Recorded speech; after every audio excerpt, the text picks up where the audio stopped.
हमारे पास एक hacker rank के डायगोनल डिफरेंस की एक प्रॉब्लम है। इसमें हमारे पास एक स्क्वायर मैट्रिक्स दिख रही है जिसमें हम उसके जो डायगोनल्स हैं उनका हमें एब्सोल्यूट डिफरेंस निकालना है। हमारे पास एक जो मैट्रिक्स होते हैं उसमें दो डायगोनल होते हैं, लेफ़्ट टू राइट डायगोनल और राइट टू लेफ़्ट डायगोनल, और हमें क्या करना है, उन दोनों का लेफ़्ट टू राइट वाले का जो डायगोनल है उसका ट्रेस निकालना है और राइट टू लेफ़्ट वाले डायगोनल का ट्रेस निकालना है, और उनका हमें डिफरेंस निकाल लेना है एब्सोल्यूट। मतलब वो हमेशा मोड के अंदर होगा और वो हमेशा पॉजिटिव होगा। तो बेसिकली हमें इनपुट क्या कराना है, सबसे पहले हमें एक इंटीजर इनपुट कराना है n, जो हमें ये बताएगा कि उसमें नंबर ऑफ़ रोज़ और नंबर ऑफ़ कॉलम्स कितने हैं। उसके बाद में हम दूसरी लाइन में जो क्या कराएंगे, हम दूसरी लाइन में एक एरे इनपुट कराएंगे। बेसिकली हम कह सकते हैं एक मैट्रिक्स ही इनपुट कराएंगे। उसके बाद बेसिकली हमें करना कुछ नहीं है, हमें आउटपुट में उसका एब्सोल्यूट डिफरेंस निकालना है। अगर हम एग्जांपल की बात करें तो सबसे पहले एक इनपुट सैम्पल उन्होंने दिया हुआ है। उन्होंने एक n के लिए 3 इनपुट कराया है, मतलब एक जिसमें 3 रो होंगे और 3 कॉलम होंगे, एक मैट्रिक्स बनाने के लिए कहा है। हम सबसे पहले रो इनपुट कराते हैं 11 2 4 4 5 6 10 8 12। इसके बाद हम सम निकालेंगे। देखो यहाँ पे दिखा है प्राइमरी डायगोनल है इनका, इन्होंने इनका सम निकाला है 4, और जो इनका सेकेंडरी डायगोनल है 4 5 10, ये वाला बेसिकली ये वाला, इसका हो गया 19। तो इनका जो एब्सोल्यूट डिफरेंस आएगा वो 15 आएगा। तो हमें बेसिकली करना कुछ नहीं है, हमें यही सिंपल ट्रिक लगाते हुए यही चीज़ें करनी है, परफॉर्म करना है। अब हम अपना कोड बनाना स्टार्ट करेंगे। कोड बनाने के लिए इसको थोड़ा सा इधर कर लेते हैं, इसको हटा देते हैं। स्टार्ट करते हैं hashtag include stdio.h int main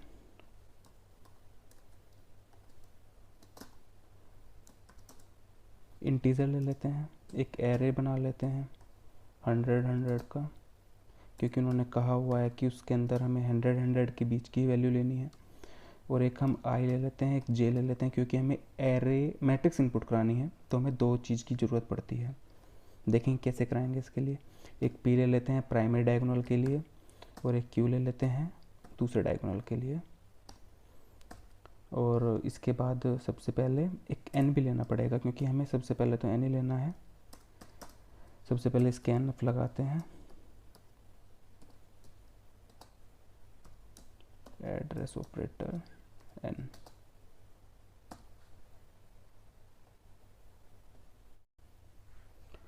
N को इनपुट कराने के बाद हम फोर लूप लगाएंगे। 2 फोर लूप लगानी पड़ेंगे क्योंकि हमें एक मैट्रिक्स इनपुट करानी है।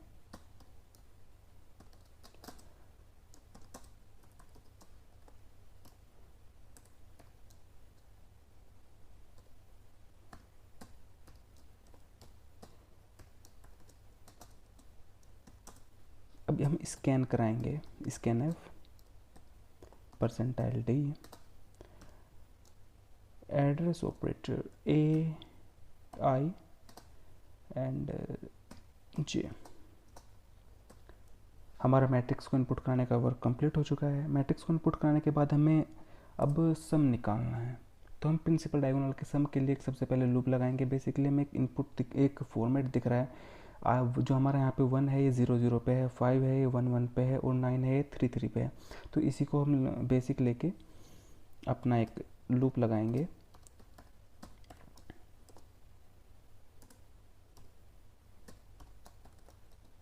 हम आई को इंक्रीमेंट कराते रहेंगे, और जैसे हमने पी ऊपर लिया है, P is equals to P plus A I I. हम इससे पी में एक प्रिंसिपल जो डायगोनल है, लेफ़्ट टू राइट वाला डायगोनल है, उसका हम सम निकाल लेंगे। मैंने ट्रेस की बात की थी, ट्रेस उस सम को ही कहते हैं मैथमेटिकली। इसके बाद हम एक फोर लूप और लगाएंगे, क्योंकि हमें राइट टू लेफ़्ट वाले के लिए भी निकालना है। I is equals to 0, I की value less than N. I को इंक्रीमेंट कराएंगे, और q is equals to q plus, यहाँ पे एक थोड़ा लॉजिक है, हम यहाँ पे तो i लिख देंगे, बट हमें क्या करना है, देखो ये 3 वाला है, ये 0 2 पे है, 5 है ये 1 1 पे है, और 9 है ये 2 1 2 0 पे है। तो हमें जो सेकंड वाला है वो थोड़ा डिक्रीमेंट हो रहा है, तो इसलिए हम क्या करेंगे n-1 -i लिखेंगे, जिससे हमारा लूप चलेगा और अच्छी तरह चलता रहेगा। इसके बाद हमें बस printf लगाना है एक, और printf लगाने के बाद हमें वैल्यू प्रिंट करा देनी है p-q की, और एब्सोल्यूट वैल्यू प्रिंट कराएंगे, तो इसके लिए हम abs लगा लेते हैं। और अगर हम abs यूज़ कर रहे हैं तो हमें एक चीज़ का ध्यान रखना पड़ेगा कि हमें एक और हेडर फाइल यूज़ करनी होती है जिसका नाम होता है math.h। तो हम एक हेडर फाइल भी इंक्लूड करा लेते हैं math.h के नाम की। हेडर फाइल को इंक्लूड कराने के बाद हमें लिखा हुआ है हमारा सही है या गलत, सबसे पहले रन करा के देखते हैं कोड को। ओके, हमारे जो टेस्ट केस है वे हम सिंपली हमारे सही हैं, इसके बाद सबमिट करना है। ओके, कोड हमारा फाइनली डन हो चुका है। अगर ये वीडियो आपको हेल्पफुल लगी है तो प्लीज़ चैनल को सब्सक्राइब कीजिए, लाइक कीजिए वीडियो को।